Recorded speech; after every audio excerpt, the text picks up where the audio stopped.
Hello everyone, my name is Daylewin Esguerra and I'm going to be presenting the concept of Eastern and Western storytelling styles.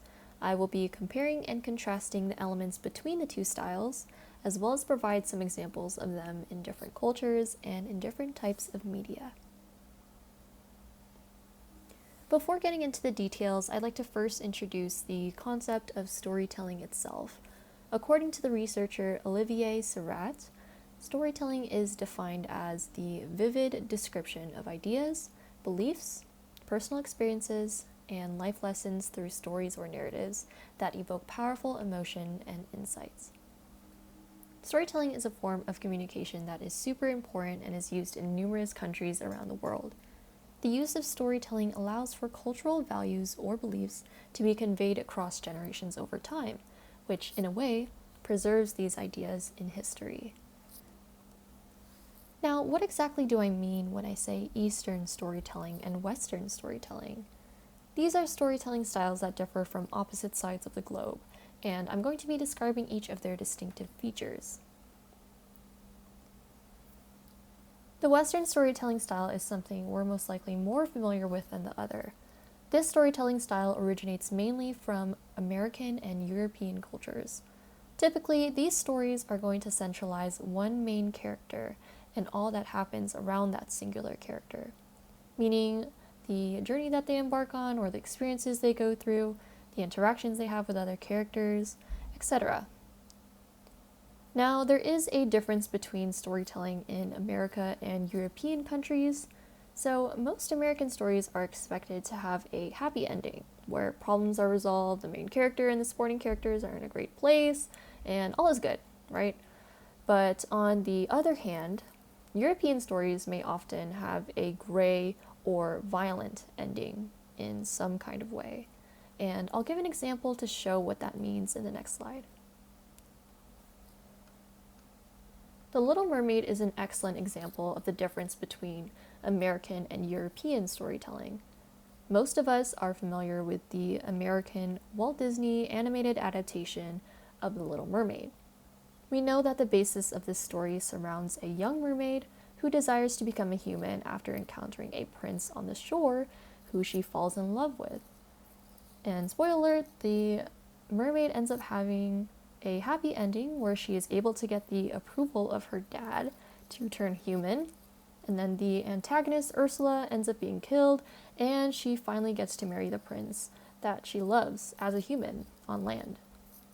However, in the original Danish version of The Little Mermaid, it ends in a much more depressing way. In this story, the prince ends up mistaking his love for the mermaid with another princess. He thought that the princess was the one that saved him from drowning, when in actuality it was the mermaid that saved him. So then he marries that princess instead of the mermaid, leaving the mermaid completely heartbroken. The mermaid is then given a choice. She could kill the prince with a dagger and become a full mermaid again, or she could remain as a human, which brought her excruciating pain to the point where she's almost dying. The mermaid couldn't bring herself to kill the man she loved, so she decides to stab herself with a dagger, and she unfortunately dies. So as we can see, the endings are pretty much polar opposite. Of course, if the Disney version of The Little Mermaid ended in the same way that it did in the original version, it's very likely that it wouldn't be as popular in American culture as it is now. Nevertheless, that is the main difference between American and European stories. In addition to storytelling in the West, it's typical for the main characters to follow the hero's journey archetype. This archetype starts with the main character being called to an adventure, and then they are encountering different influential peoples in their lives, such as like mentors, helpers, or guardians. And then they come across this revelation that changes their whole life and or their way of thinking. They then enter this stage of atonement where they adapt or adjust to these changes. And finally, they make a return to their familiar life or world. And also, you may notice in a lot of Western stories that the focus is on the main character's contribution to society. So this ties into the end of the hero's journey, where the newly transformed character uses all that they've learned and makes an impact upon their society. Most Western stories also follow the 3-act structure. This structure is divided into 3 acts, which is essentially the beginning, the middle, and the end. So Act 1 is pretty much the setup of the world. This establishes the details about the character and their goals, as well as some conflicts or obstacles that the character might face. Act 2 intensifies these conflicts and pushes the character to achieve that goal. And lastly, Act 3 is the resolution of the story, where it ends with either an achievement of the goal or a failure. Here are some examples of some well-known Western stories. The Hunger Games and the Spider-Man Homecoming are American, while the Odyssey is European. All 3 stories undergo the hero's journey archetype, and all stories progress in that 3-act structure that I've mentioned earlier. Now onto Eastern storytelling. This storytelling style originated from Eastern regions of the world, mainly Asian countries and mostly Japan in particular. A lot of the points and examples I'm going to be using are of Japanese origin, and the reason for that is because Japanese stories really set the bar for Eastern storytelling, which other Asian countries like Korea, China, etc. follow. Eastern stories typically follow the Kisho Tenketsu archetype. Though this term is in Japanese, this archetype originated from China, but has been used in various Korean and Japanese stories. The structure of Kisho Tenketsu is as follows. Ki, which is the exposition that introduces the characters, the setting, etc., etc. Sho, which is the development or expansion of the introduction, but this part doesn't necessarily introduce any major changes. Ten, which is the twist or unexpected development of the story, and this is where like the climax happens. And then finally Ketsu, which is the ending or reconciliation that brings the previous acts together. You might notice that this structure is really similar to the 3-act structure we've seen before in the Western storytelling. However, it's really different in a sense that it isn't driven by conflict. Instead, it's more of a sequence of events that leads to a twist and then reaches an ending. Here are some well-known examples of Eastern stories. Kiki's Delivery Service and Your Name are examples of Japanese origin, while Parasite is of Korean origin. All 3 movies follow that Kisho Tenketsu structure that I've mentioned before. There are many distinctive differences between the 2 storytelling styles.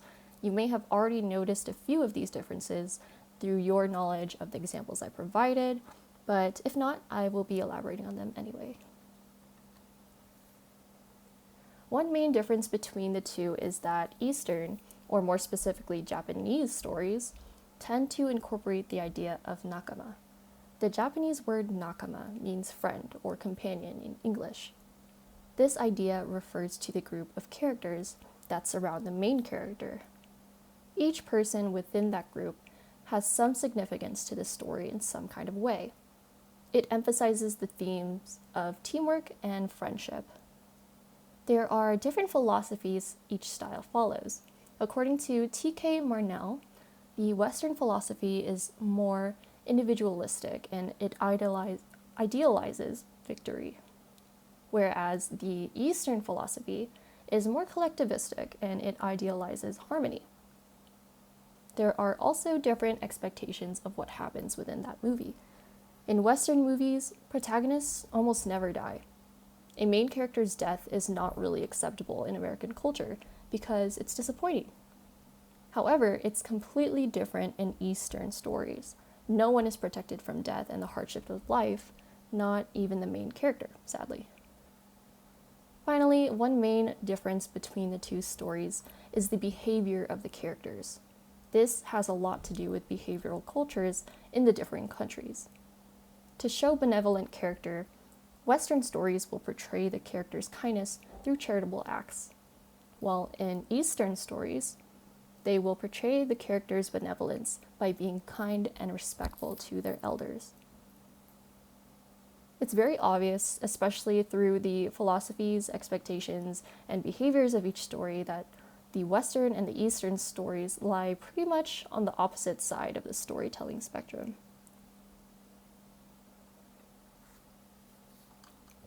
Here I've shown some examples of contrasting Western and Eastern stories. So I'm using the Odyssey again as an example of a Western story, and I'm using the anime fairy tale as an example of an Eastern story. So the Odyssey definitely focuses on the main character, Odysseus, and all that happens around him, showing his individualistic and his victory at the end. So this represents the Western philosophy. On the other hand, fairy tale shows that collectivistic and harmonized philosophy.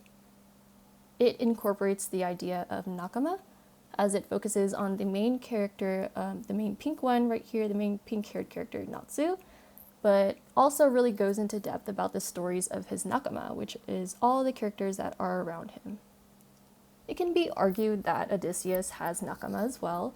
He had his men that helped him achieve his goals towards the end, but there aren't really any stories of those men in the Odyssey. They're not really mentioned at all, at least to some big degree. Therefore, nakama is not really utilized in the Odyssey.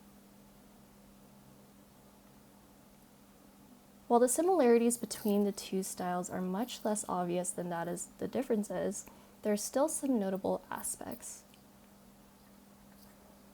Eastern and Western storytelling styles can sometimes follow the same trope. For fantasy stories in both cultures, it likely follows some kind of warrior or warriors that fight monstrous entities. For dystopian stories in both cultures, characters are placed in some kind of realm that significantly differs from reality, and it tackles many social issues such as inequality or government overpower. Additionally, shonen, which translates to little boy, is a popular Japanese genre that is suited for young boy audiences. It follows many Western storytelling aspects, mainly the hero's journey archetype. Here, I've included two stories that incorporate aspects of Western and Eastern storytelling styles. Both of these stories originate or surround Eastern cultures, so this means that a lot of Eastern philosophies or behaviors will be followed. However, they both follow that Western protagonist-centered style, as well as incorporating that 3-act structure in the hero's journey archetype. Finally, the most important example I'll mention is Final Fantasy XIV. Now, the big question is, does Final Fantasy XIV fall under that Western storytelling style, or does it follow in the Eastern storytelling style? In my opinion, I believe it incorporates both styles respectively, while leaning a little bit more towards this Western style. Final Fantasy follows the Western storytelling style in a sense that it really puts focus on a single character, which is your character. Your character also follows the hero's journey archetype, where you embark on an adventure, you'll meet different characters along the way that'll help you level up and learn more about how to navigate in the game. You then reach different revelations and atonements each time you encounter a different boss, level up, or go through a different expansion pack. And Final Fantasy XIV also utilizes the Eastern storytelling style whenever you work collaboratively with other players.